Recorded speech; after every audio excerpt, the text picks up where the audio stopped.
Hello' everyone, আপোনালোক সকলোলৈকে মোৰ ফালৰ পৰা গুড আফটাৰনুন দেই।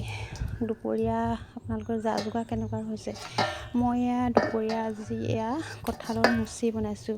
যিহেতু বহাগৰ মাহতে কঁঠালৰ মুচি খাব লাগে বুলি কয় যে আগৰ আইতাসকলে দেউতাসকলে, আৰু সেইবাবে বনাইছোঁ আলু আৰু কঁঠালৰ মুচি।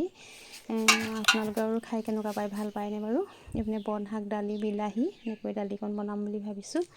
তাৰপিছতে আগ ধৰি দালিকণ বনাই লওঁ, তাৰপিছতহে কঁঠালৰ মুচিটো বনাব লাগিব। এইপিনে কাম লাগি আছে, আকৌ কামৰ মানুহবিলাককো দিব লাগিব যে সোনকালে।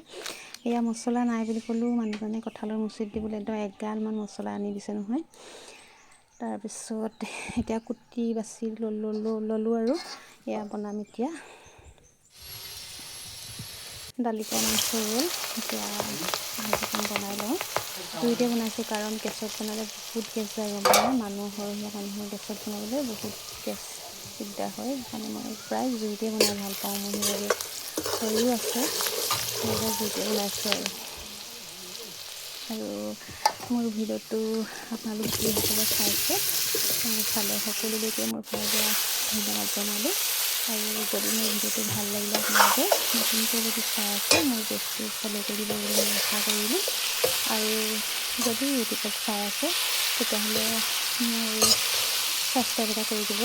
আৰু যদি নতুনকৈ চাই আছে ইমানতে সামৰণি মাৰিছোঁ। নমস্কাৰ, শুভ দুপৰীয়া।